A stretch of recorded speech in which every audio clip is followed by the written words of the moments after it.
Sandoval Flores, comisionada de Mejor Edu.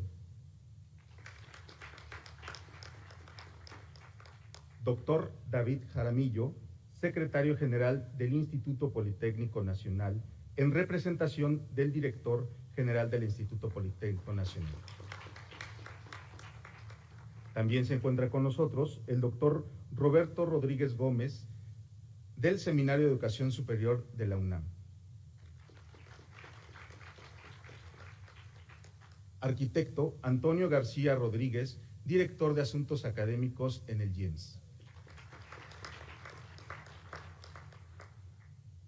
Bueno, pues sin más, me voy a permitir dar y presentar a la doctora Rosaura Ruiz, secretaria de Educación Pública de la SECTEI, quien tomará en este momento y dará inicio con este conservatorio. Doctora, bienvenida.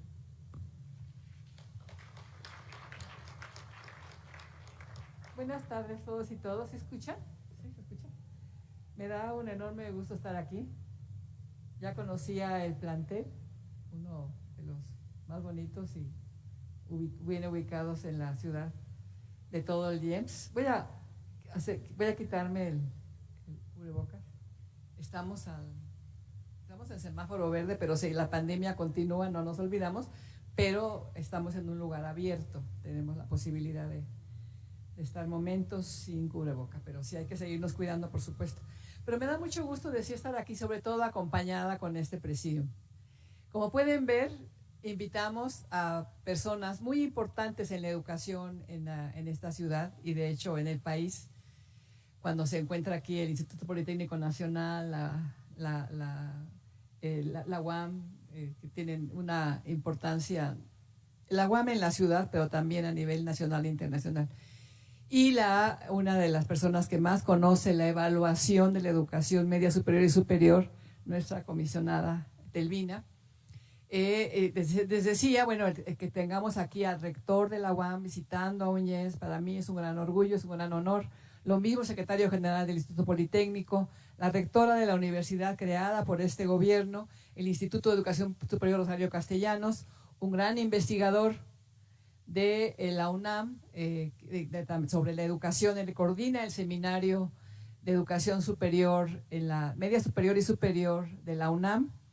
En fin, del compañero que es el representante de la directora de todos los GEMS, la maestra Jurado, que no pudo venir en este momento, y muchísimas gracias por estar aquí, secretario académico. En fin, la idea es venir a un plantel representativo de los institutos de educación media superior para también platicar con ustedes, para que escuchen a estas personas que están dirigiendo algunas instituciones de las más importantes de la ciudad en educación superior, porque naturalmente un interés fundamental de la jefa de gobierno y de mío propio es que los jóvenes que están ahora estudiando en los planteles del IEMS continúen con educación superior, que continúen y que vean todas las posibilidades que tienen.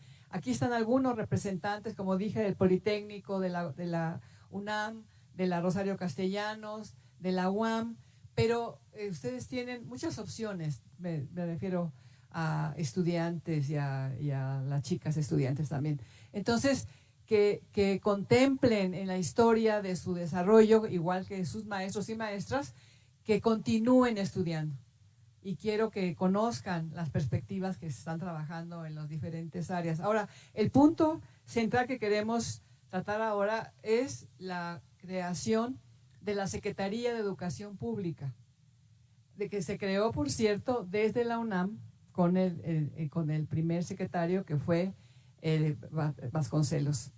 Entonces, me parece que es algo históricamente muy relevante, el momento en que este país se dio cuenta que tenía que haber una institución nacional que promoviera la alfabetización, porque estamos hablando de los 20 del siglo pasado, donde la absoluta mayoría de la población era analfabeta, y había una preocupación por eso. Tendrían que saber leer y escribir todos los mexicanos y las mexicanas. Veníamos de la Revolución Mexicana, y esa creación de la Secretaría de Educación Pública me parece uno de los grandes herencias de la Revolución Mexicana. Entonces, eso estamos celebrando, estamos conmemorando que se haya creado esa importante secretaría que ha hecho un gran papel en todos estos años, 100 años, por la educación en México. Y queremos discutir cómo lo vemos ahora también.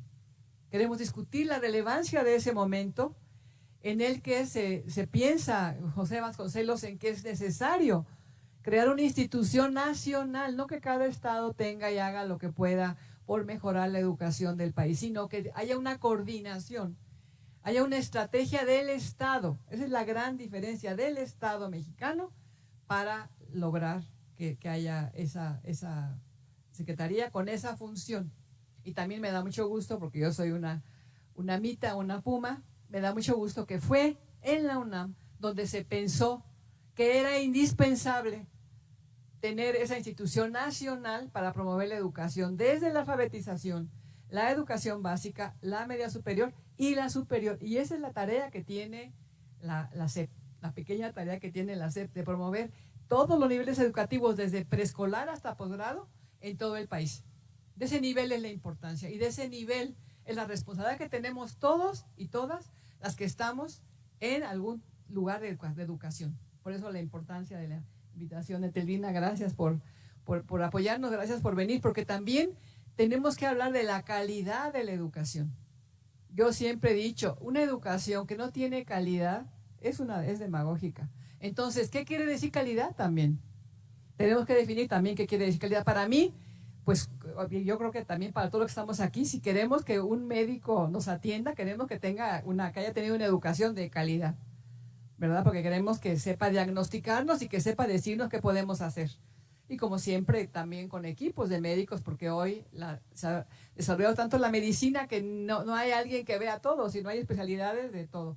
Entonces, pero queremos que haya calidad. Y si es un ingeniero o ingeniera, también queremos que haga construcciones que sean perdurables, que sean bonitas, que no se caigan, etcétera. Entonces, que respeten las normas de construcción de las ciudades, de los lugares donde se haga un puente, etcétera. Entonces, sí tenemos que entender bien qué queremos decir con calidad. Yo estoy diciendo lo más elemental y lo más obvio, pero aquí todos hablaremos de estos temas. Pero sobre todo, con los invitados que tenemos, les decía, lo que hemos acordado, hacer un conversatorio, y un conversatorio, como ustedes saben, se trata de una presentación entre todos los invitados que son expertos en los temas a los que los hemos invitado y están en funciones de su área y queremos escuchar sus ideas. Pero también en un conversatorio se trata de que haya preguntas, que haya discusión que puede haber entre ellos, ¿no? Si ellos quieren o si no están de acuerdo con alguien que alguien dijo, lo puede decir, o al contrario, apoyar y profundizar. Esa es la idea y a todos tienen las preguntas que les dijimos para que pudiéramos tener algún marco de referencia. Y primero que nada les quiero contar un poco más de los currícula de cada una de las personas que nos acompañan, porque además de tener una experticia en la administración pública en educación, además ellos son académicos que han tenido un desarrollo en las diferentes áreas que ellos trabajan. Por ejemplo, el doctor José Antonio de los Reyes Heredia, aquí que me acompaña, él es, ya les decíamos, es el rector general de la Universidad Autónoma Metropolitana y es egresado de la carrera de Ingeniería Química y de Sistemas del Instituto Tecnológico de Estudios Superiores Monterrey. Se especializó en cinética química y catálisis en la Universidad Claude Bernard de Lyon, de Francia, donde egresó con su doctorado.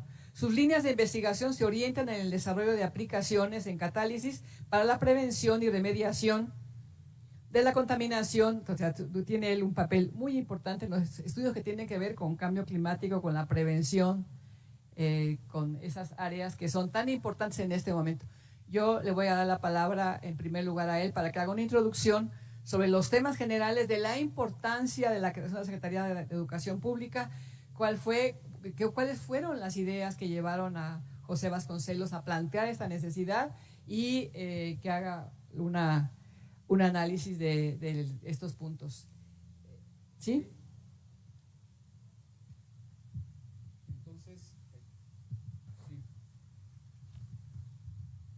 Sí, buenos días a todas y a todos. Agradezco mucho la invitación de la doctora Rosaura Ruiz. Rosaura, muchas gracias. Y estoy muy contento de estar en este plantel, acompañado además por distinguidos colegas en las temáticas de educación superior. Creo que este tema puede partir desde las bases históricas, justamente que van aparejadas del México independiente.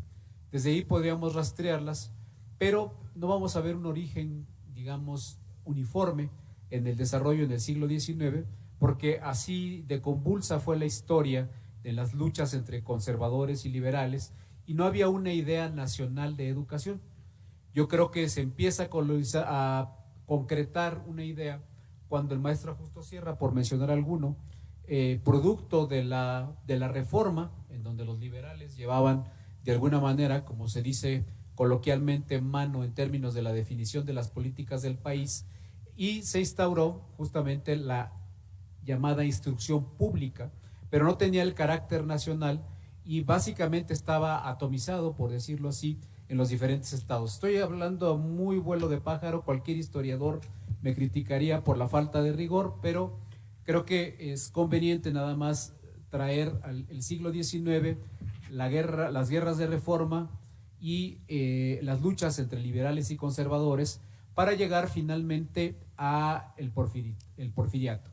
En el porfiriato, justamente con esta visión cientificista que por el presidente Díaz instaura una instrucción pública que tampoco tiene carácter nacional, sin embargo se quiere basar en los principios científicos y en toda la que básicamente fue la base de la administración de los 30 años y un poco más que duró en el poder Porfirio Díaz. Hasta ahí estábamos hablando de instrucción pública como una dependencia del gobierno que no era nacional ni tenía el carácter de pública, mucho menos. Entonces, creo que partiendo de esas bases surgen varios de los pensadores como Vasconcelos, pero entramos justamente en la Revolución Mexicana. De 1910 a 1920, grosso modo, fueron las diferentes etapas de la Revolución Mexicana y llegamos a una cierta estabilidad, porque recordemos que los periodos de los presidentes en aquel tiempo eran de 4 años. Entonces, los gobiernos no habían durado nunca 4 años, prácticamente, excepto el de Porfirio Díaz, que los excedió, o el de Juárez con las interrupciones que se tuvieron. Pero hay que mencionar que entonces todas estas ideas que se habían desarrollado cristalizan en el proyecto de Vasconcelos y que justamente ocurren en los albores ya de los, digamos, el fin de la Revolución Mexicana de manera lo más formalmente delimitada posible, y el inicio bajo el gobierno de Álvaro Obregón, en donde Vasconcelos se encarga de esta idea de una Secretaría de Educación Pública que va a sustituir a la Secretaría que tenía que ver con la instrucción pública, pero que en este proyecto de reforma educativa que dio paso a la creación de la Secretaría de Educación el 29 de septiembre de 1921, en primer lugar hace extensiva la educación a toda la población, construir el medio por el cual el pueblo mexicano pudiera abandonar su condición de ignorancia, pero además poner el tema educativo en el centro del diagnóstico nacional. Aquí la discusión pública estaba alrededor de un asunto que tenía que ver con el esfuerzo colectivo, y Vasconcelos sienta en suma las bases para convertir a la educación en un asunto de Estado, como ya mencionaba Rosaura, en el instrumento para que la nación resarciera a su población de una deuda histórica y tuviera los medios para aprender a vivir. En palabras de Vasconcelos, al decir educación, decía él, me refiero a una enseñanza directa de parte de los que ya saben algo a favor de los que nada saben. Aquí vean el contexto, estamos en 1921. Esto el día de hoy tendría una lectura diferente. A favor de los que nada saben, me refiero a una enseñanza que sirva para aumentar la capacidad productora de cada mano que trabaja y la potencia de cada cerebro que piensa. Su misión entonces fue sentar las bases de un proyecto de nación a partir también de una cruzada civilizatoria que tuviera como eje el proyecto educativo dirigida desde la naciente Secretaría. Básicamente también incorpora algo que es muy importante, que es la tradición y la cultura latinoamericana, para reorientar la estructura, y se llamaba así, mental y moral de las generaciones. Y por ello puso en marcha, como la cruzada originaria, el combate al analfabetismo. En ese sentido, el objetivo de la enseñanza era la transformación de los niños como fin del cambio social. Y es aquí donde, después de estos 4 años, va aparejado, porque la revolución, como sabemos, después se institucionaliza y adquiere de un carácter fervientemente nacionalista a un carácter fervientemente autoritario, con lo que ya conocimos del régimen en la medida que fue avanzando. La educación transitó durante el gobierno del presidente Cárdenas por una educación socialista que no estuvo alejada tampoco de problemáticas en términos de las grandes luchas que se vivían en aquella época, y también podríamos decir que en el cardenismo se gesta una institución que es el Politécnico Nacional, como respuesta a las necesidades derivadas de la expropiación petrolera. Hay que señalar también que la educación superior tiene un papel preponderante en términos de la declaración de autonomía y la pugna porque las instituciones fueran autónomas. En 1929 se da esta parte un poquito antes del cardenismo, en pleno maximato, pero la tentación de intervenir en los asuntos de las universidades que traían ya el movimiento de autonomía a partir del movimiento de Córdoba, Argentina, creo que de alguna manera esto marcó el que, si bien se gestó en la Universidad Nacional la creación de esta secretaría, al paso del tiempo también el devenir de las universidades fue alejándose un poco del desarrollo de la educación pública como tal, por seguir el camino de la autonomía. Ahora, en términos de otras contribuciones que se tuvieron, hay nombres, y yo creo por respeto los debería de mencionar uno por uno, pero en la educación en México se introdujeron conceptos que no se tenían, como el de los libros de texto gratuitos. Ese fue un avance en términos de la educación primaria en nuestro país, y a lo largo de este proyecto educativo nacional, con sus diferentes manifestaciones, se desarrolló, pero hay que ver que el país fue avanzando, como ya decía, en la revolución institucionalizada, y este carácter nacional tuvo también un carácter de uniformidad en términos de la educación. Toda la parte que tiene que ver con exclusiones, con incorporación también de la otredad, o sea, por ejemplo, los pueblos originarios no eran incorporados, sino que realmente eran asimilados y tenían que tener, por ejemplo, la lengua nacional, como se decía.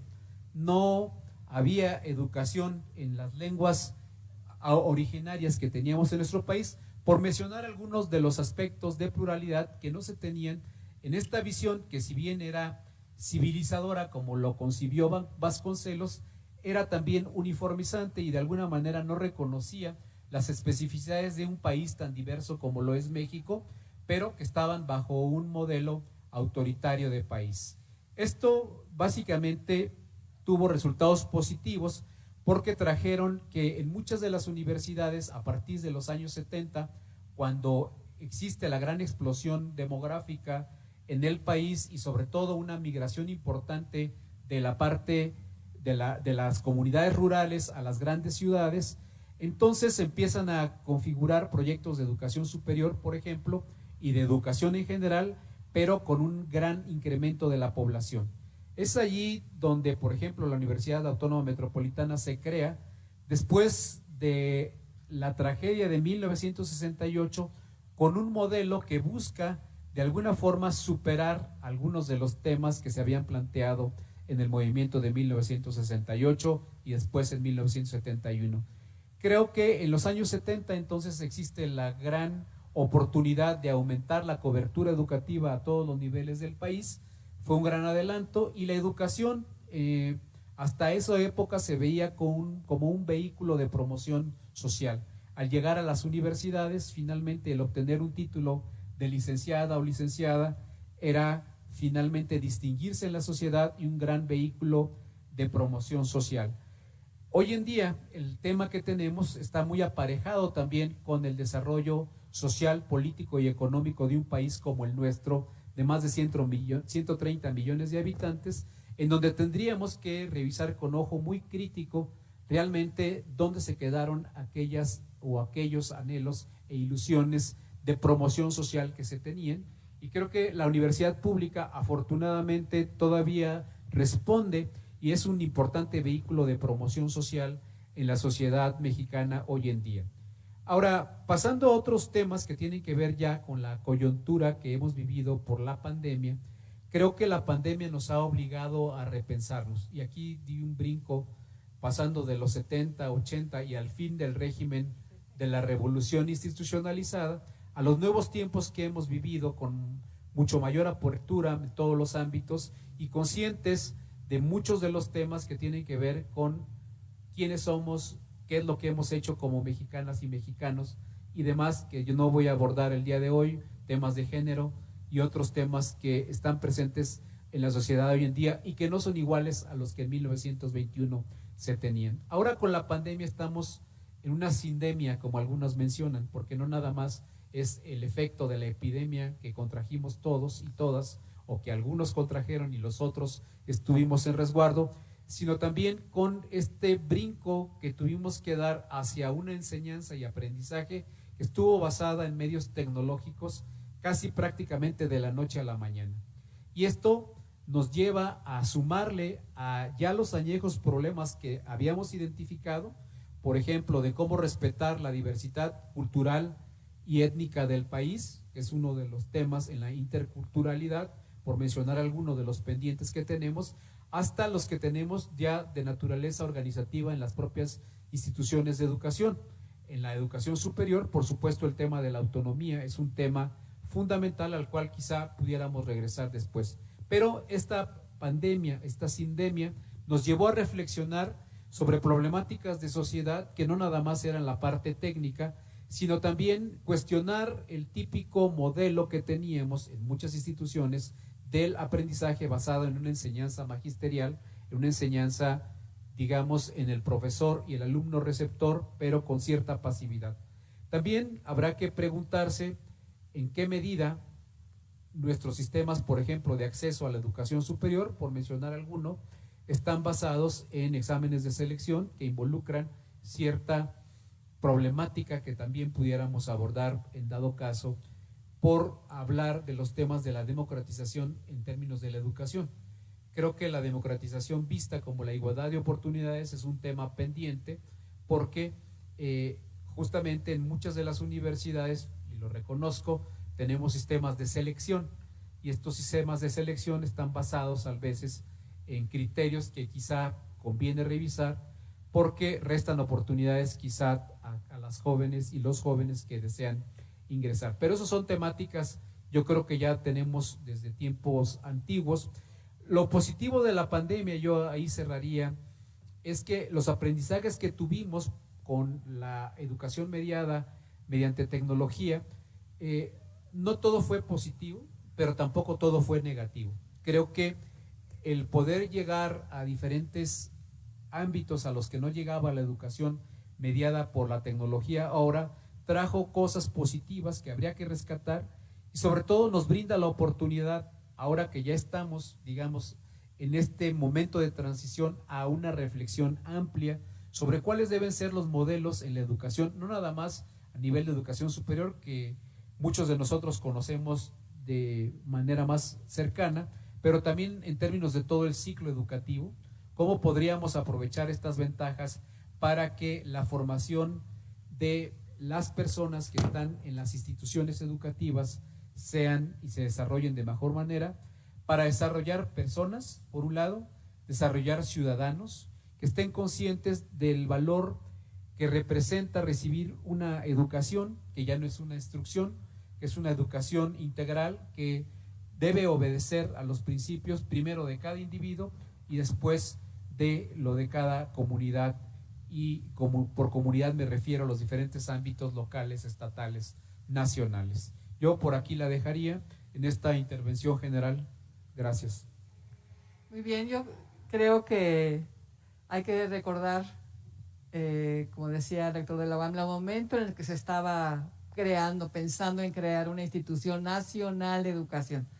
Un país que tenía 14 millones de habitantes, de absoluta mayoría rural, y solamente 2 millones de esos habitantes vivían en ciudades. O sea, imagínense la diferencia, lo complicado de la mínima tecnología para llegar a todos los ciudadanos. En fin, fue por eso una gran idea, una gran responsabilidad, un producto de la Revolución Mexicana, querer llevar la educación a todos los rincones del país. Me parece realmente un momento impresionante del país, porque siempre he pensado, todas las personas tienen una cultura que adquieren en su localidad, en su entorno, pero la educación nos permite conocer otras culturas, otras personas, otras formas de ser.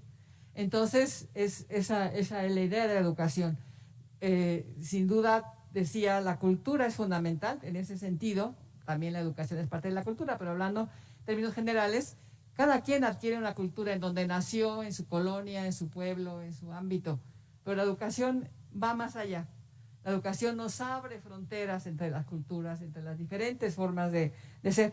Y me gusta mucho una frase que les quiero leer de Vasconcelos, que la tengo aquí. Uy. Bueno, ahorita la encuentro. Aquí está.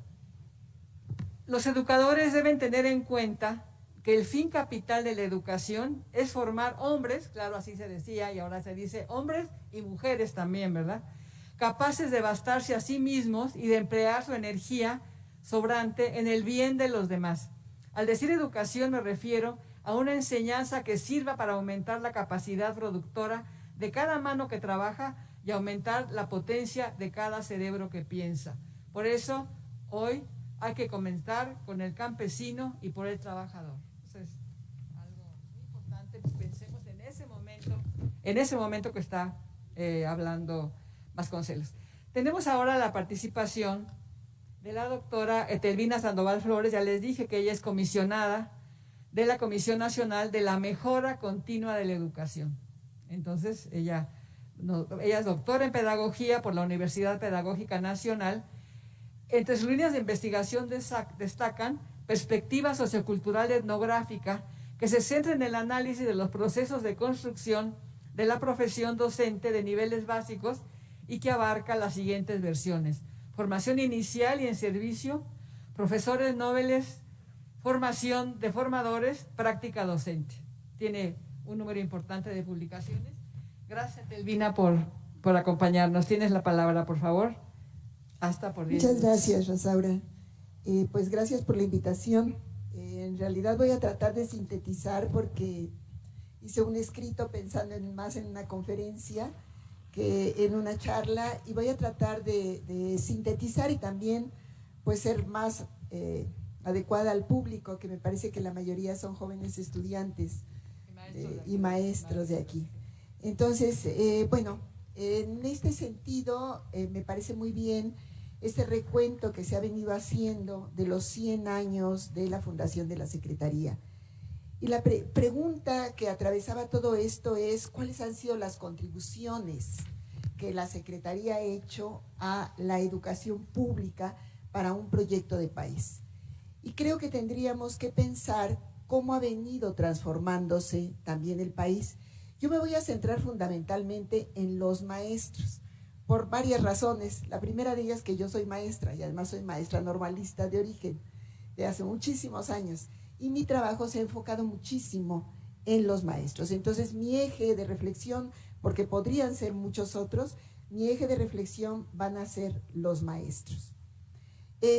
Los cambios que fueron teniendo los maestros, la profesión magisterial, tuvo que ver básicamente en la transformación de una profesión libre, porque a mediados del siglo XIX y hasta el siglo XX, la docencia era una profesión libre, no dependía de un sistema de formación especializada, sino de la autorización de los ayuntamientos y en menor grado de los gobiernos de los estados.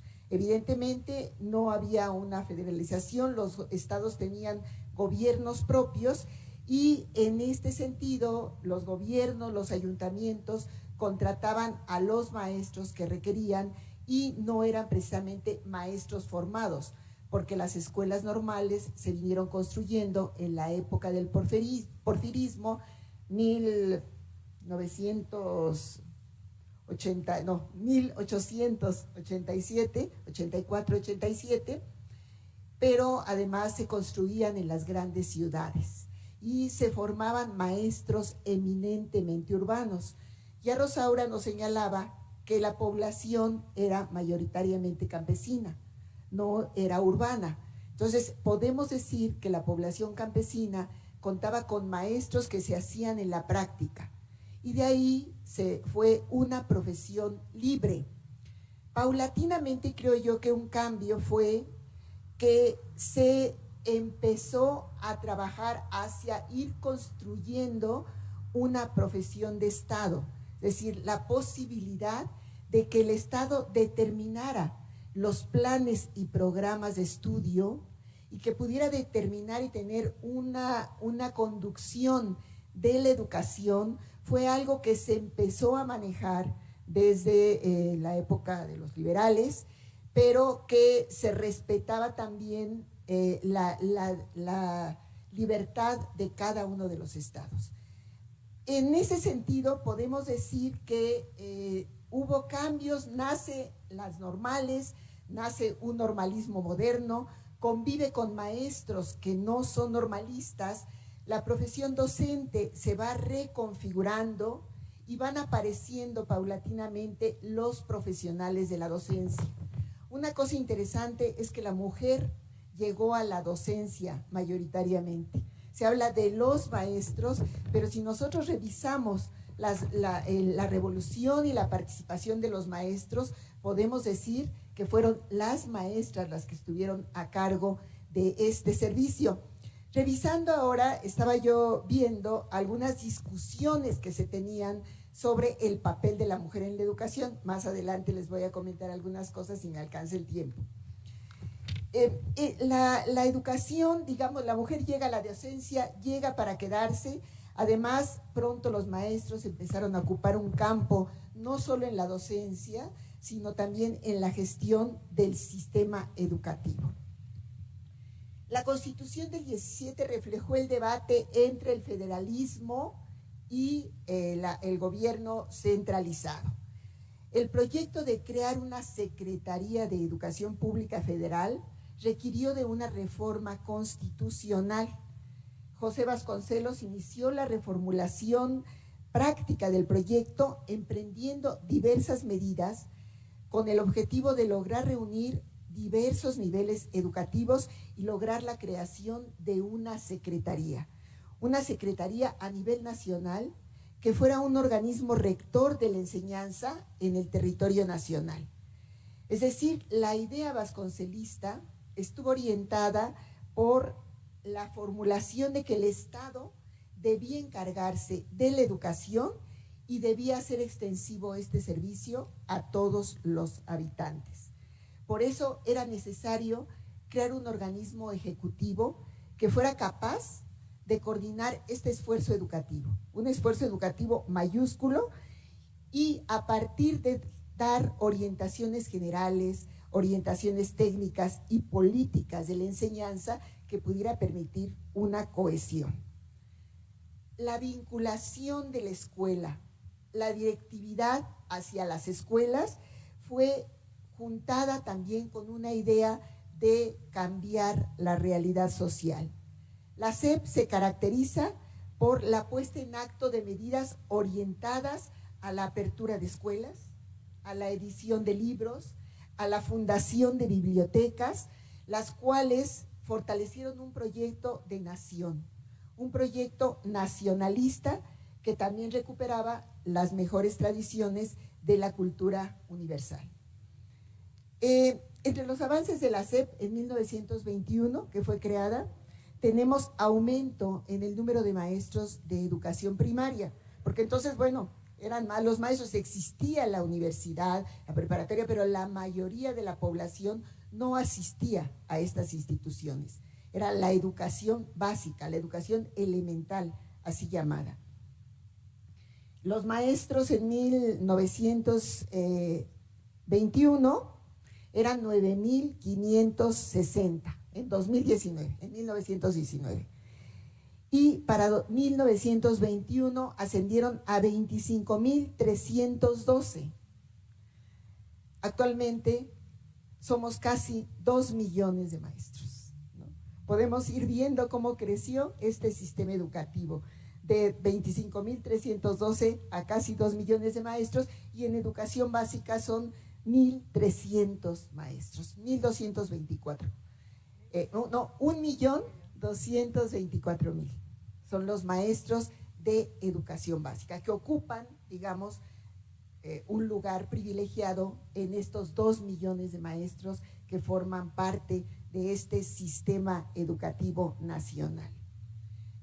La idea fundamentalmente de Vasconcelos es que ante una realidad, a una sociedad empobrecida, había que llevar no solo la cultura, sino también otras acciones como los comedores escolares, las tareas de higiene, ya señalé también las bibliotecas, la alfabetización de adultos, la educación rural e indígena. Instrumentó también misiones culturales, las misiones culturales en las cuales se alistaron maestros, artistas y literatos de las filas de la cultura, y ellos estuvieron participando en estas misiones con un papel casi de misioneros. La idea era llevar la cultura donde no hubiera, y crear escuelas también donde no hubiera.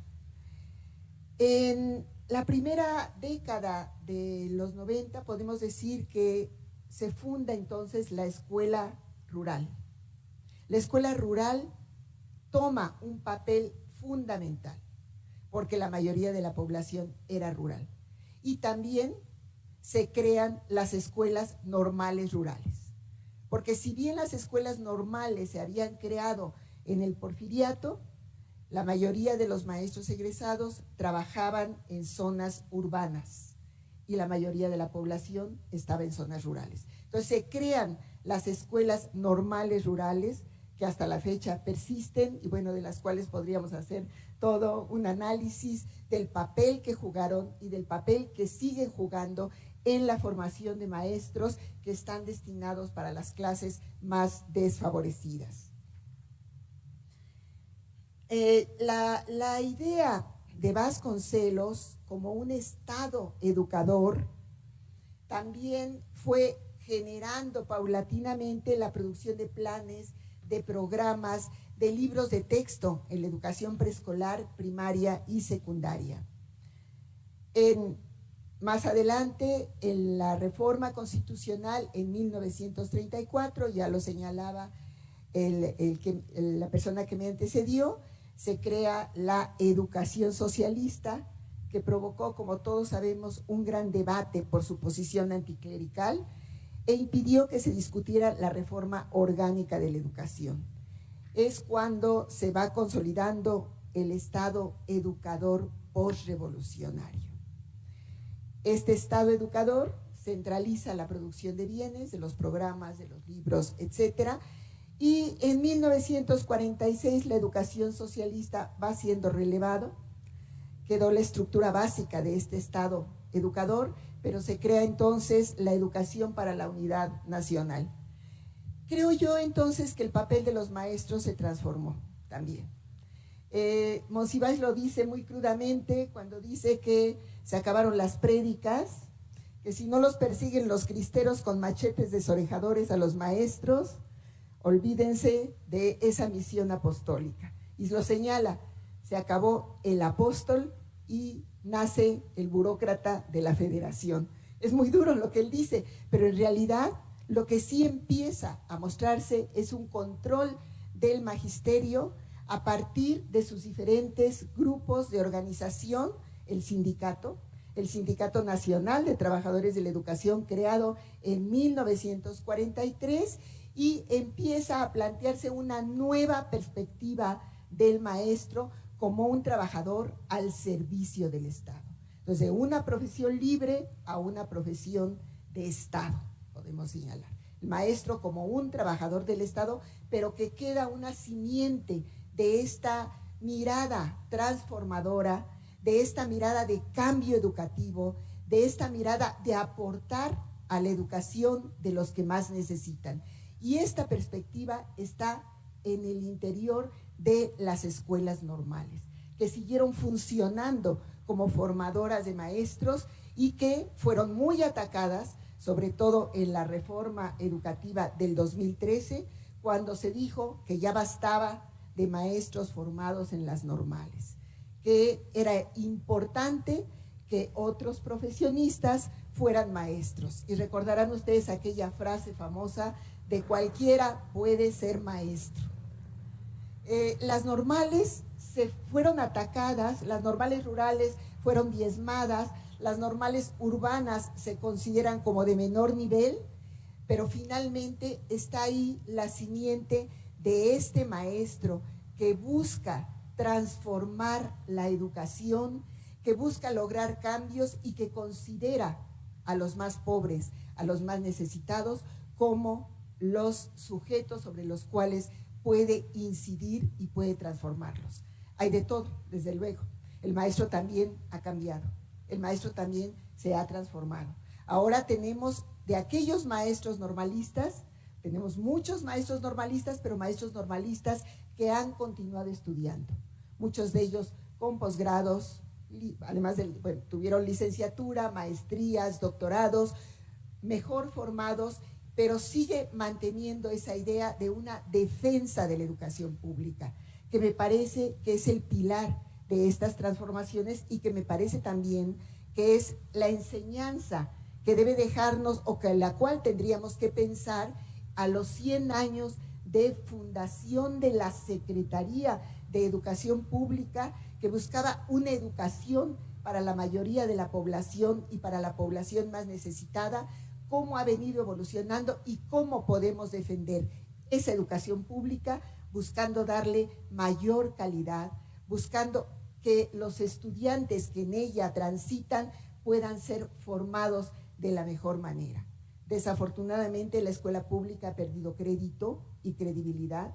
Las clases medias ya no mandan a sus hijos a las escuelas básicas públicas y me parece que este es un trabajo que tenemos que hacer y que se empezó a hacer a partir de este nuevo gobierno, cuando planteó la importancia de poner a la escuela pública en primer lugar, este gobierno del cambio, poner a la escuela pública en primer lugar y poner a los maestros en el centro, revalorizando su trabajo. Se dice fácil revalorizar el trabajo de un profesional que ha sido muy marginado durante mucho tiempo, pero que juega un papel fundamental en la construcción del futuro de una nación. Pero sí que esta será una primera participación, podrás continuar en la siguiente. Muchísimas gracias. Muchísimas gracias, excelente, Telvina, esta historia que nos cuentas de cómo esos números tan impresionantes, cómo ha avanzado la educación pública en nuestro país, la educación laica, gratuita, pública, es fundamental. Como tú señalas, muchas personas pueden pagar una educación privada, pero la mayoría no. Y por eso el Estado tiene la obligación como la obligación primordial de educar. Me parece que es la más importante junto con la salud.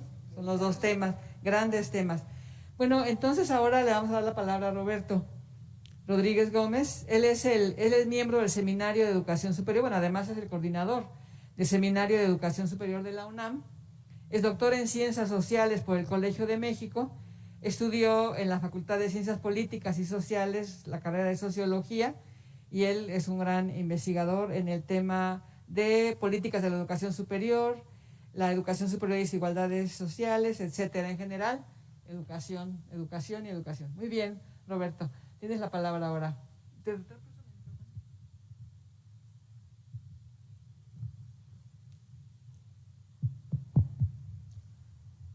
Le dicen a Vasconcelos el maestro de América.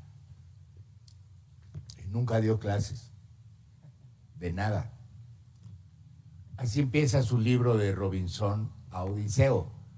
Yo nunca he dado clases y las ideas pedagógicas que tengo las adquirí en la práctica. Vasconcelos era abogado y una suerte de filósofo autodidacta. Su mayor preocupación era haber dejado un legado de ideas con base en las cuales construir una obra de educación y cultura. Se propuso una tarea imposible, prácticamente una utopía, en el contexto más adverso que ustedes se puedan imaginar. Vamos a 1917. Sesiona el Congreso Constituyente en Querétaro. Se discute el artículo 3. El presidente Carranza había enviado una iniciativa que decía, más o menos, primera oración, la educación es libre, que es como un cut-paste de lo que decía la Constitución de 1857. Dice, pero la que imparta el Estado deberá ser laica, etcétera. En el debate de ese artículo, que por cierto esta fue la única sesión a la que concurrió Carranza en persona, la única de todos los artículos, los constituyentes deciden que además de lo que había redactado Carranza, debería decir, y la que impartan los particulares también debe ser laica. Y eso va a meter en un gran problema, porque en ese año, en ese momento, la educación básica estaba principalmente en manos de la corporación eclesiástica. Entonces, el laicismo queda como un reto muy difícil de resolver, y eso va a recorrer las primeras décadas de los gobiernos revolucionarios. ¿Cómo hacer para que la educación básica sea efectivamente laica? Otra de las decisiones que tomó ese constituyente fue la de extinguir el Ministerio de Instrucción Pública. Algo pues realmente muy raro. ¿Por qué quitar el Ministerio de Educación Pública del control federal? Lo había fundado Justo Sierra en 1905. En ese marco pues se dieron varias cosas, el esfuerzo de creación de las escuelas nacionales para la educación superior, cuyo punto culminante pues es la Universidad Nacional, la unificación de planes y programas, la organización de los congresos pedagógicos en donde se discutía la orientación que debía tener la enseñanza básica, y sin embargo, ese Ministerio de Instrucción, el de Justo Sierra, tenía una jurisdicción limitada. Era federal en el sentido en que sus atribuciones correspondían al Distrito Federal y a los territorios, pero no a los estados. Esta condición va a prevalecer también en los primeros gobiernos revolucionarios. Y por eso el constituyente decide darle esa forma de decir, pues es que como instancia federal no ha funcionado para coordinar la educación pública del país. Entonces que se decrete que definitivamente va a quedar en manos de los estados y de esta nueva figura que se crea también en el ámbito del constituyente, que son los ministerios. Entonces estados y ayuntamientos tendrán el control de la educación. Y para el Distrito Federal y los territorios se va a crear un departamento. Ese departamento se va a encargar de la universidad, del ramo de Cultura y Bellas Artes, de la educación básica para la ciudad, para el Distrito Federal y para los territorios, y de la educación tecnológica también en la jurisdicción federal, el distrito y los territorios. De manera que la universidad, que se había creado en 1910, se convierte en el Ministerio de Educación Federal. Por eso es que desde ahí se va a desarrollar el proyecto de la Secretaría de Educación Pública. Entonces, el contexto político es muy adverso, porque el constituyente había decretado que sería de otra manera, y así lo había refrendado pues el Congreso de la Unión en el año de 1918. Vasconcelos trae la idea opuesta.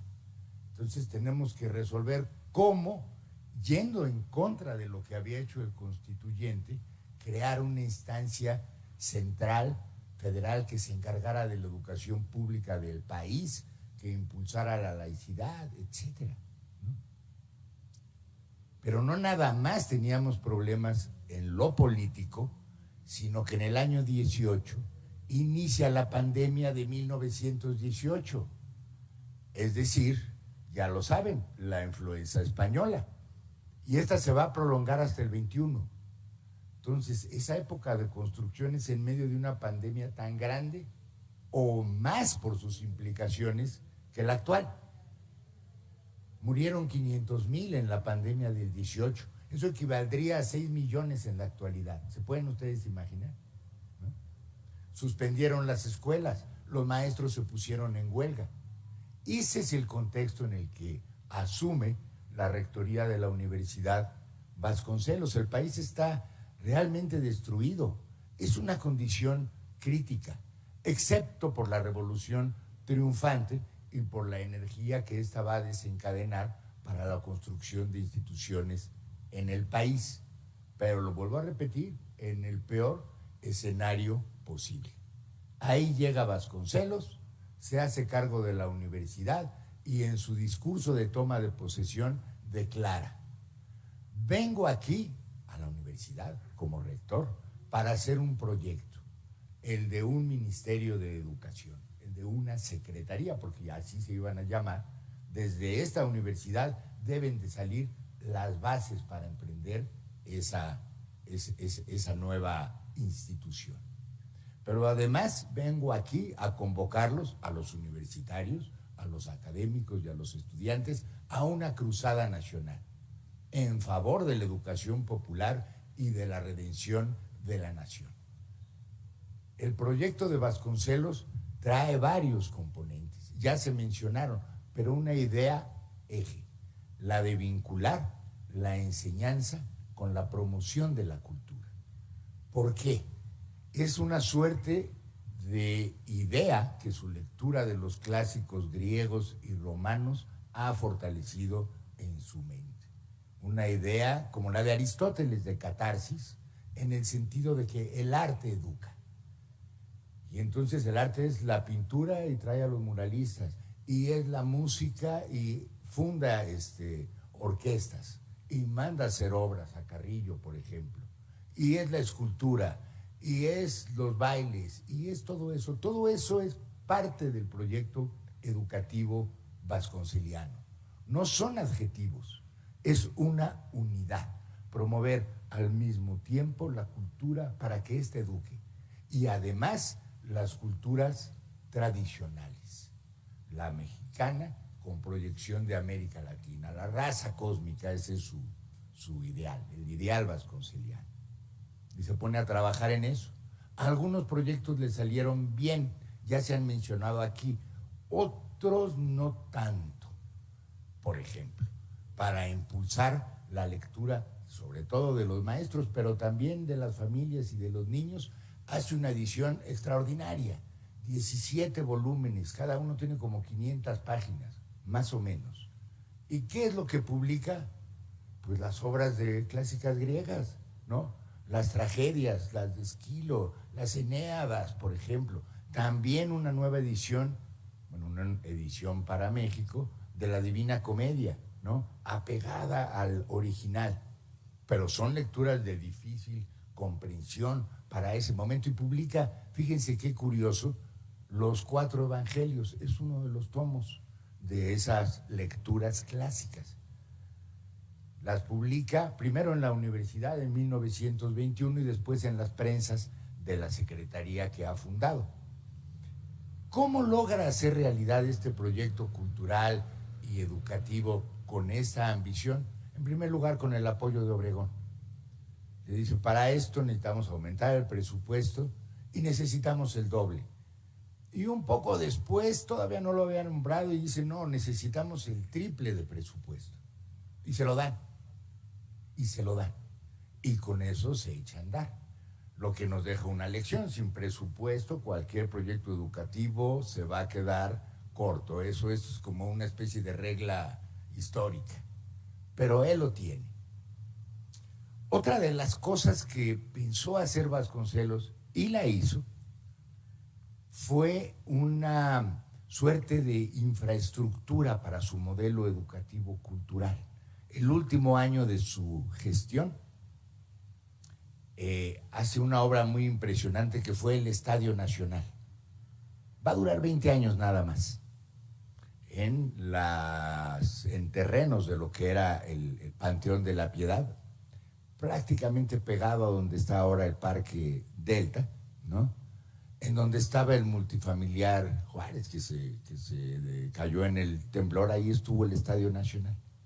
Lo que él pensaba era hacer un recinto, lo construyeron, un recinto para escenificar todo lo que había pensado. Los bailes y las obras de teatro y los actos cívicos y los actos políticos, y que tuviera esta suerte, digamos, de ser el gran recinto de la escenificación de la cultura. Ahí tomó posesión Calles y los presidentes que le siguieron del Maximato. Cárdenas fue el último en el Estadio Nacional. Servía para todo menos para lo que es un estadio, que es para deportes, por forma como de una U cerrada. Es una historia interesante, búsquenla en la Wikipedia si ustedes quieren, ¿no?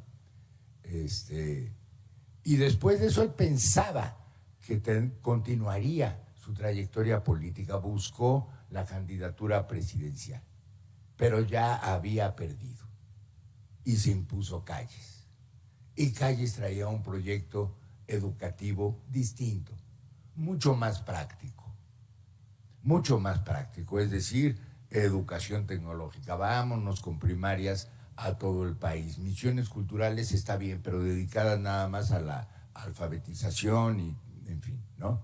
Necesitamos más la castellanización que la promoción de las lenguas originales. Necesitamos hacer secundarias, se crean las secundarias tecnológicas, las normales, pero en todo el país, no solamente rurales como las había creado Vasconcelos, un proyecto distinto. Eso va a marcar mucho a Vasconcelos. Dice, el proyecto que tenía se ha derrumbado, ¿no? Con esta concepción moderna, la educación, el modelo de Dewey, por ejemplo, los estudiantes no van a aprender nada. Termina de esa manera, desde su punto de vista, ¿no? Derrotado su proyecto, pero no fue así, porque sembró las bases de un programa de consolidación del sistema educativo muy amplio. Después vendrán estas etapas, ya han sido mencionadas, pues de la educación socialista, de la educación para la unidad nacional. Y déjenme mencionar un último punto.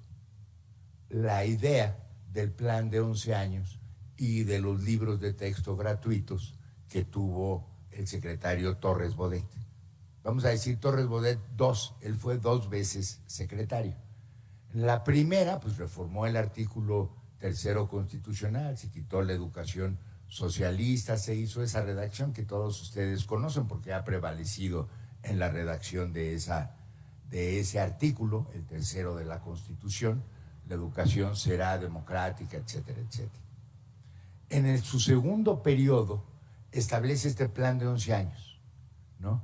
Que es acelerar la construcción de escuelas, la formación de maestros, etcétera, para hacer realidad una educación básica distribuida en todo el país.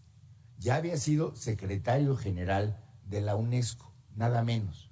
Y para apoyar ese proyecto, pues crea la Comisión Nacional de Libros de Texto Gratuitos. Termino con una imagen, espero que se les quede. Hasta la fecha se han publicado 70,000 millones de libros de texto gratuitos. de 1960 a la última edición. Si los pusiéramos de canto, como se acomodan en un librero, esa fila sería suficiente para dar 2 vueltas al planeta. Una de las labores editoriales más importantes en el mundo. Eso no quiere decir que no tengamos retos, tenemos problemas, ojalá en una segunda participación podamos concentrarnos en ello. Muchas gracias. Gracias, Roberto. Estupendo recordar esas ideas de Vasconcelos que me parecen centrales, de conocer la cultura universal, ¿no? Por supuesto, la Divina Comedia, la Ilíada, la Odisea. Toda persona tendría que haberlas leído en algún momento y tener esa oportunidad de hacerlo. Muy bien, gracias. Y ahora, para terminar esta parte, tenemos al doctor David Jaramillo Vigueras. Él es el secretario académico del Instituto Politécnico Nacional, es doctorado en Ingeniería Metalúrgica, egresado de la Universidad de Nuevo México, del Instituto de Minería y Tecnología en Estados Unidos. Pues tenemos a un sociólogo, a un ingeniero, a un químico, a una bióloga, a una pedagoga y a una psicóloga. Tenemos una diversidad aquí, un arquitecto. Muchas gracias y tienes la palabra, David. Y gracias por haber aceptado esta invitación. Muchísimas gracias. Reciban un saludo de nuestro director general, Arturo Reyes Sandoval, que vengo en su representación. Él me había dado un montón de hojitas, tengo un compendio aquí, respecto de las preguntas que se suponía íbamos a tratar en el conversatorio. Y yo ahorita oyendo las pláticas, se me ocurre más un poquito reflexionar sobre ciertos aspectos de qué es la educación pública y cómo está ligada al desarrollo del género humano, del ser humano. Y nos damos cuenta que muchas de estas personas que impulsaron estos cambios hasta llegar hasta nuestros días fueron precisamente eso, pensadores, filósofos que reflexionaron sobre cuál era el objeto de la vida y el objeto de la educación. Primeramente, tenemos que ver que la educación es como cualquier otro proceso que existe dentro del desarrollo de la humanidad. La educación nos permite encumbrarnos, nos permite tener acceso al poder. El saber siempre conduce a dominar, y eso ha sido históricamente siempre un precepto. Si nosotros analizamos la educación, igual que cualquier otro proceso, como les comentaba, está ligado al desarrollo propio de la humanidad. Y también la educación, igual que la salud y la vivienda, que son derechos a los cuales tenemos nosotros acceso, tienen un costo. Y un costo que representa para los gobiernos algo que no quieren hacer. ¿Sí? El Estado, que se constituye de pueblo y gobierno, y el gobierno es quien se encarga de bajar estos servicios al pueblo, pues no le resulta muy atractivo otorgar un presupuesto para educarnos. Y eso es básicamente lo que constituye la educación pública. Los programas de salud también cuestan, ¿sí? La vivienda también cuesta. Y es evidente que todo eso que constituye un gasto representa algo que no desean hacer. Y es algo que en la medida de lo posible, aunque sepan que es el proceso para liberarse y progresar, no están tan dispuestos a invertir en ello. Y bueno, nosotros tenemos muestras significativas de que eso ha sucedido a lo largo de la historia en nuestro país. Hemos tenido ataques a la educación pública muy claros y significativos, ¿sí? Se ha impulsado la educación privada, se ha hecho creer que esa es la educación de verdad, que esa es la educación que le cuesta a los padres, es la que tiene un verdadero porvenir y no la educación pública. Sin embargo, la educación pública no quiere decir que no cuesta. A nosotros nos dicen siempre la educación es gratuita, pero no quiere decir que no cueste. Si nosotros analizamos el presupuesto que recibe el Instituto Politécnico Nacional, el que recibe la Universidad Nacional Autónoma de México, la Universidad Autónoma Metropolitana, y lo sumamos, veremos que es considerablemente mayor o igual al de algunos estados de la República, ¿sí? Entonces la educación sí cuesta, muchachos, y cuesta mucho. Los profesores, 2 millones de profesores actuando, que reciben un salario y reciben un servicio médico, cuesta, y cuesta mucho. Y las instalaciones y el equipamiento, y sobre todo la educación técnica que tiene que ver con laboratorios y talleres, cuesta. Y es muy difícil que una institución privada llegue a tener los recursos que un gobierno puede proveer, ¿sí? Muy difícil es que una institución tecnológica privada tenga los recursos en infraestructura que tiene el Instituto Politécnico Nacional. ¿Por qué? Porque tiene el apoyo de nuestro gobierno, porque pertenecemos al gobierno, ¿sí? Porque es pública. Es sencillo, es simple. Igual va a pasar con un hospital, que ustedes visiten el hospital mejor equipado de nuestro país, no tiene las instalaciones que va a tener el siglo XXI, por ejemplo, ¿sí? No estoy hablando del servicio, estoy hablando de las instalaciones. Y en este sentido, en la educación, sí estoy hablando de la calidad de la educación. Estas 3 universidades que he mencionado y algunas otras que existen en la región metropolitana tienen un nivel de excelencia que puede cumplir con todos los indicadores internacionales, ¿sí? Y por eso nosotros ahora en esta administración hemos centrado nuestro objetivo en la internacionalización con indicadores reales que nos muestren nuestros contratantes, quienes contratan a nuestros estudiantes, ¿sí? Estamos fijando muy bien nuestra postura educativa. Nuestro modelo educativo no tiene problemas, ¿sí? La herramienta con la cual se dé esta educación es lo que es diferente. Así como ha cambiado del pizarrón al proyector de cuerpos opacos, al proyector de acetatos, de transparencias, y ahora que tenemos las computadoras y pláticas en línea, o sea, la técnica con la cual se ofrece este modelo educativo ha cambiado, pero el modelo educativo en esencia se ha fortalecido y lo seguimos acrecentando. Entonces hemos puesto toda nuestra atención en esos factores que debemos de implementar en una mayor medida. Estamos retomando precisamente esto que mencionaban de Vasconcelos, el humanismo. Hemos perdido los valores, hemos perdido el respeto hacia las personas y hacia nosotros mismos. Debemos de retomarlo, debemos de reencauzarlo y debemos de reconocer en cada uno de nosotros a una persona digna de crecer y quien merece el mejor trato en su educación. Yo creo por el momento es cuanto les puedo decir. Si después surgen preguntas, créanme, tengo un montón de respuestas. Gracias. Muchísimas gracias por tu participación. Creo que es muy importante que menciones a los valores y yo creo que hoy tenemos valores muy importantes que antes no teníamos, como el respeto a la diversidad sexual, por ejemplo. Eso no existía. Nos tocó a nosotros, no todavía. Existe, pero la homofobia, el racismo, el clasismo, y lo estamos combatiendo. En las sociedades del gobierno tenemos valores muy importantes y nuevos valores que tenemos que adquirir y seguir adquiriendo, pero el no a la discriminación por las diferencias de los diferentes, sean de tipo religioso, de político, sexual, etcétera, es algo que tenemos que reivindicar y seguir avanzando.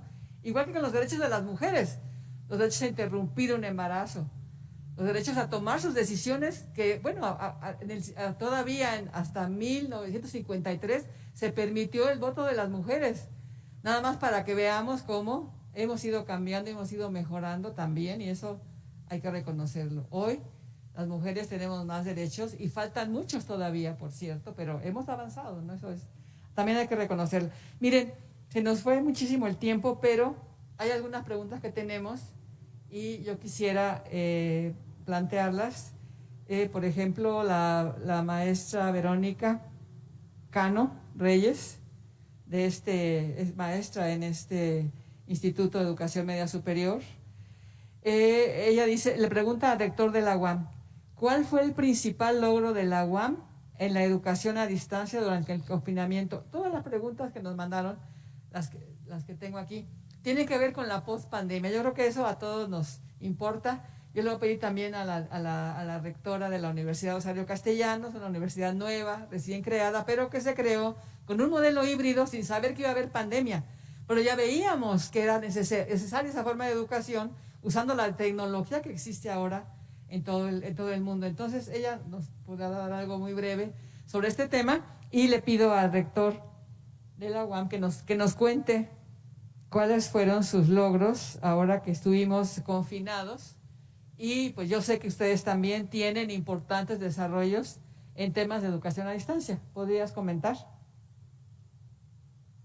Antes, una o dos palabras a propósito de el balance de la educación. Yo creo que del periodo de Vasconcelos hay que reflexionar sobre la contribución del Vasconcelos de esa época, de los 20s, en términos realmente de cuál era, si era una imposición la cultura o era una adquisición que se hacía en términos de quienes recibían la educación.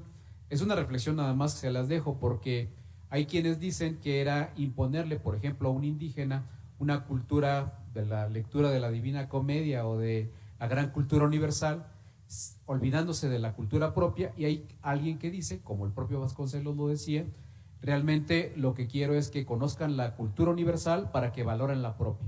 Entonces hay esos dos enfoques, pregunta, provocación, como quieran. Yo creo que es un debate interesante. Y hay otra también, finalmente la educación nos permitió forjar una identidad nacional que no existía. Si analizamos siglo XIX y antes, no existía México o los Estados Unidos mexicanos copiando, digamos, el modelo que en 1776 instauraron Allende de alguno de los ríos, no sé si el de Nueces o el Bravo o cualquiera. Entonces pensemos también en que una de las grandes contribuciones finalmente, y que Vasconcelos pone las bases, es el desarrollo de la identidad nacional a través de la educación. Eso es fundamental, hay que reconocerlo. Tuvo sus bajas en el camino, pero también tuvo ese gran acierto en la contribución. Ahora, para el logro de la UAM, primero fue una rápida respuesta. Nosotros en abril ya teníamos un acuerdo del colegio académico donde estaban representada toda la institución. Rápidamente instauramos lo que llamamos el proyecto emergente de enseñanza remota y también atendimos uno de los temas más importantes, que era el acceso a la conectividad del alumnado.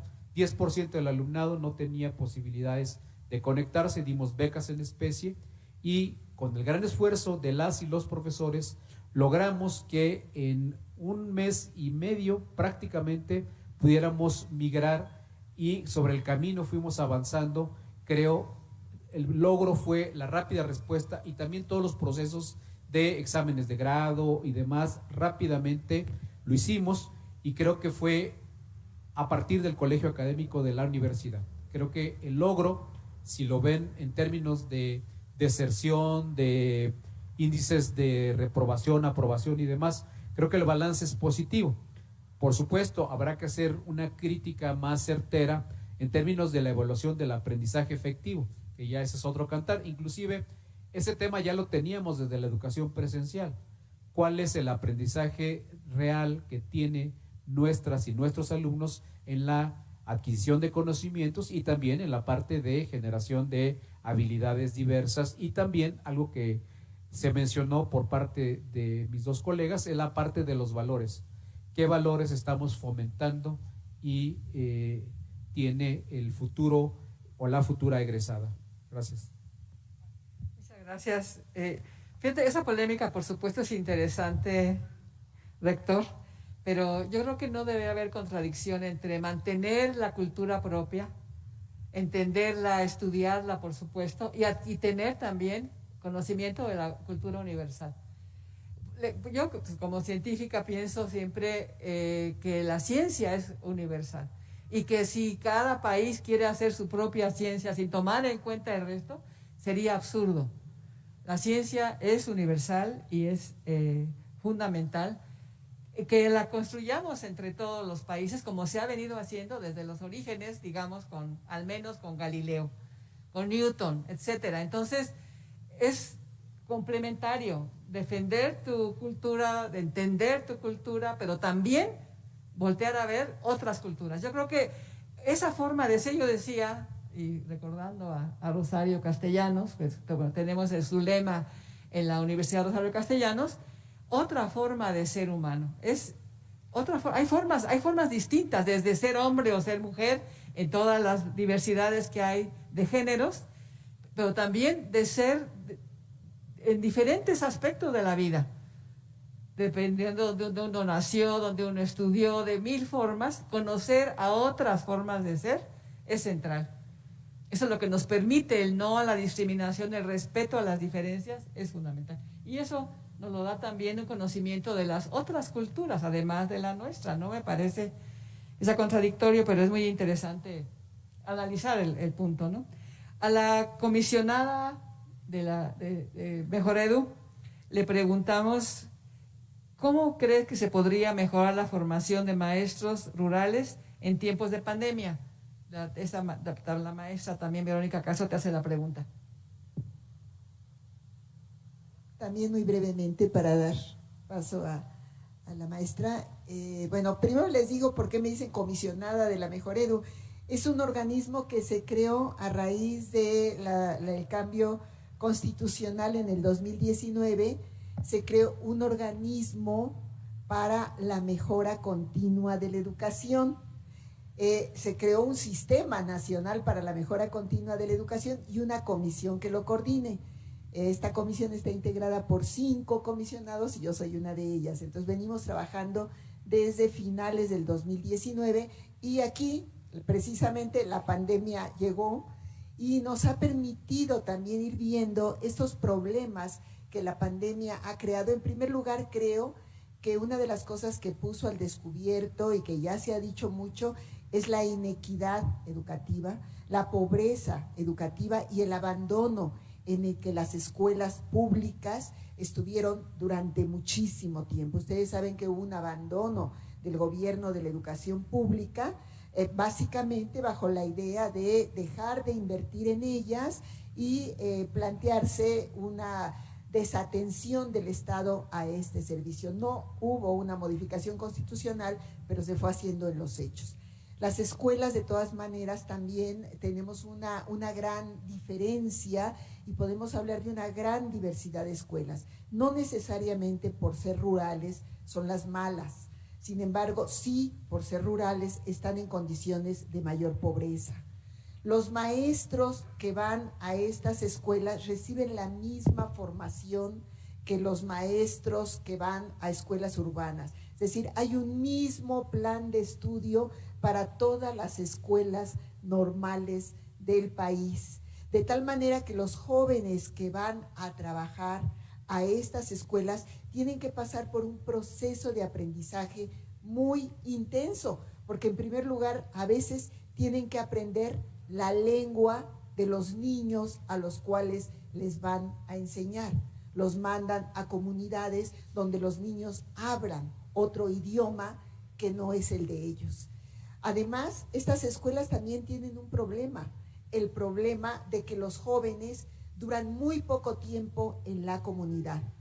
Llegan y quieren irse. Yo hice hace poco una investigación sobre maestros principiantes en zonas desfavorecidas y lo que me encontraba eran jóvenes que llegaban y decían, tanto estudiar, tanto desear venir a trabajar y ahora lo que quiero es irme, porque además están a 10, 11 o 12 horas del lugar donde ellos viven. Entonces tenemos también que tomar en cuenta esta diversidad del país para pensar en la formación de maestros y hacer programas que realmente tomen en cuenta la posibilidad de llevar educación a estas zonas más marginadas que ahora la pandemia nos ha mostrado en toda su crudeza. Porque no solamente son las que están en comunidades rurales, son también escuelas que están en comunidades urbanas y que tienen muy grandes necesidades. Creo en ese sentido que se tiene que trabajar en un sistema de formación de maestros que también sea un sistema nacional. La ley creó un sistema integral para la formación de maestros y maestras que nosotros en este momento estamos trabajando junto con la Secretaría de Educación Pública, porque la formación de maestros se había convertido en una oferta de cursos al mejor postor, era así como un menú, cuál te gusta y además vinculada a los méritos, y en realidad no repercutía en el trabajo del maestro. Eran cursos que se daban a particulares, los cuales cobraban por dar esos cursos, y entonces era una manera de que presupuesto público pasara a manos de particulares. Tenemos que revisar muy bien este sistema de formación y junto con la Secretaría plantear este sistema integral de formación para el magisterio que tome en cuenta las diversidades regionales, que tome en cuenta las diversas realidades educativas en las que trabajan los maestros y que considere estos asuntos en términos de maestros que van a otras comunidades. Muchas gracias, Etelvina. ¿Podrías dar un comentario sobre cómo es la Rosario Castellanos? Bueno, me encanta que conozcan a la rectora, que igual que el Instituto de Educación Media Superior, depende de SECTEI, también la universidad, que la conozcan, que se enteren de cómo es esta institución y que igual que piensen llegar al Instituto Politécnico, a la UAM, a la UNAM, también tengan como opción la Universidad de Rosario Castellanos. Gracias. Muchísimas gracias, agradezco este espacio. Y bueno, yo creo que a mí, igual que a muchos y muchas de ustedes, lo que quisiéramos es seguir platicando con nuestros expertos que nos han ampliado importantísimas vertientes. Hago una breve introducción. A mí me parece que los seres humanos somos cíclicos en nuestras reflexiones y en la proyección que tenemos acerca de nuestras grandes aspiraciones y programas tanto personales como sociales. 100 años, por supuesto, invita a repensar las cosas y todos hemos escuchado en distintos cortes de tiempo que cada uno de quienes me antecedieron han hecho, han planteado algún asunto que es fundamental. No voy a repetir algunos aspectos que son importantes, pero me gustaría tomar como corte los últimos 20 años que además concretan la creación y el origen de nuestro Instituto de Estudios Superiores de la Ciudad de México, Rosario Castellanos. Lo primero que me gustaría reflexionar es que efectivamente me parece que la historia puede leerse, como dice Braudel, en 3 tiempos. El tiempo de largo alcance de tendencia, donde los cambios son muy lentos y relativamente se dan de manera inercial.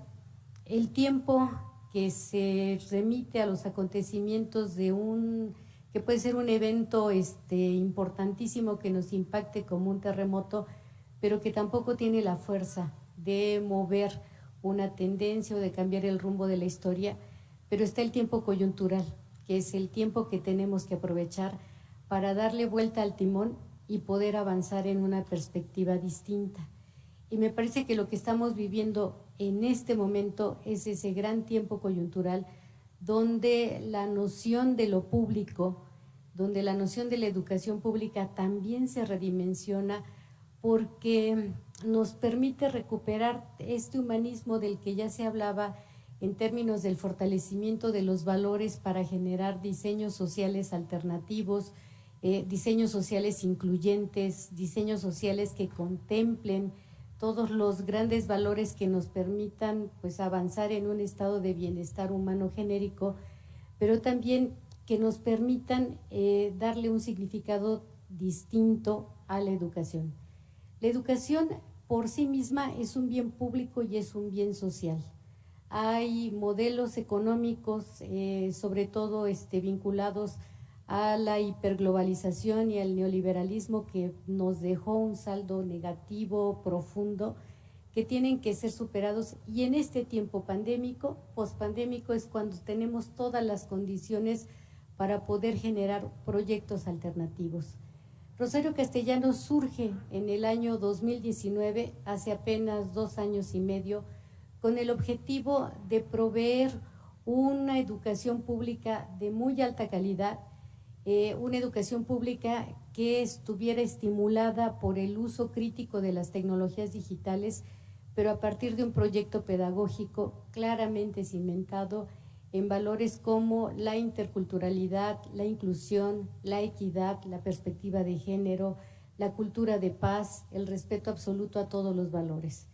En este marco, el modelo educativo, que es híbrido y es dual en el Rosario Castellanos, lo que pretende hacer es que el uso de las tecnologías digitales sea prácticamente invisible y que la tecnología no nos estorbe para proveer mejores niveles de cobertura, pero que en este mismo marco la educación tenga un altísimo nivel de pertinencia y de responsabilidad social, de tal forma que todo lo que venimos haciendo al interior de la educación esté permeado por fronteras muy fluidas, donde los problemas sociales, locales, nacionales, constituyen la materia prima de nuestro quehacer.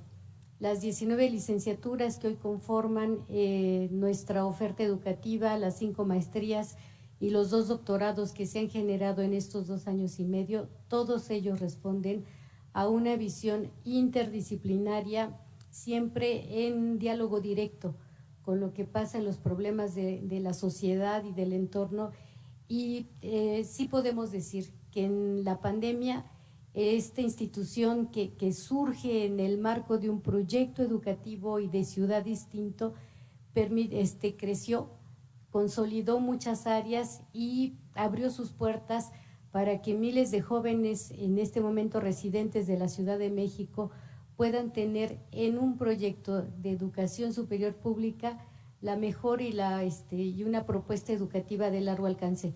Por supuesto, estrechamente vinculados con sinergias potenciadoras con nuestras grandes instituciones públicas emblemáticas que han nutrido nuestras perspectivas, que han nutrido nuestros proyectos educativos y que constituyen fundamentalmente un gran abrigo que nos permite ir avanzando, recuperando los criterios de humanismo que ya se han planteado. ¿Qué es lo que pensamos hacer ya para ir cerrando desde este proyecto educativo? Pues recuperamos a los grandes pedagogos mexicanos del siglo XX, particularmente a Pablo Latapí, cuando al reflexionar acerca de lo que es la calidad educativa, nos permitió hacer un alto en el camino y pensar en lo que es la buena educación. Y como Pablo Latapí decía, la educación pública en México debería fortalecer la inteligencia, y eso se refiere a la apropiación crítica de lenguajes simbólicos, de conocimientos de frontera, de metodologías, de perspectivas instrumentales amplias que nos permitan actuar con efectividad en el entorno. Pero también la educación pública debería favorecer algo que parece ya muy pasado de moda, pero que hoy en la pandemia podemos reconocer como fundamental, que es este sentido de empatía, este sentido de conectarnos con los otros, de pensar que en una situación de crisis como la que estamos viviendo, el punto de partida tiene que ser la búsqueda del bien común, la formación del carácter, que es la congruencia entre lo que se piensa y lo que se hace, y que nos tiene que llevar necesariamente a la construcción de diseños sociales que no estén definidos por intereses personales, políticos o económicos que ponen en riesgo nuestra capacidad de vinculación y de construcción de una ciudadanía crítica. Y finalmente, la educación para la libertad, entendiendo que nuestra libertad termina donde empieza la libertad de los otros y que la construcción de una sociedad en el siglo XXI implica la recuperación de un tejido social fundamental que nos lleve a la construcción de esto que se ha planteado desde su origen, de un proyecto de nación articulado críticamente a un proyecto planetario que hoy como nunca nos mantiene interconectados y que nos obliga a tener también perspectivas críticas, empáticas, de construcción planetaria en un nuevo pacto civilizatorio, y lo único que con lo que contamos pues son proyectos educativos que nos permitan propulsar estas perspectivas. Gracias. Muchísimas gracias, Alma.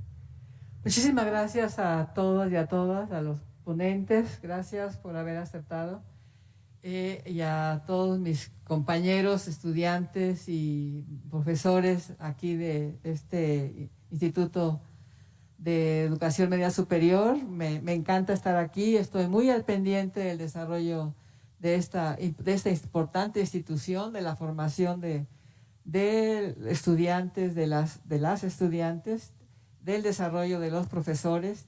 Es mi trabajo y estoy muy contenta de que esté en SECTEI. El IEMS es parte de SECTEI. Les decía, igual que la Universidad Rosario Castellanos. Y bueno, pues estoy a sus órdenes ahí en la Secretaría de Educación, Ciencia, Tecnología e Innovación. Muchas gracias a todos por su atención y bueno, nos veremos por aquí más seguido. Gracias.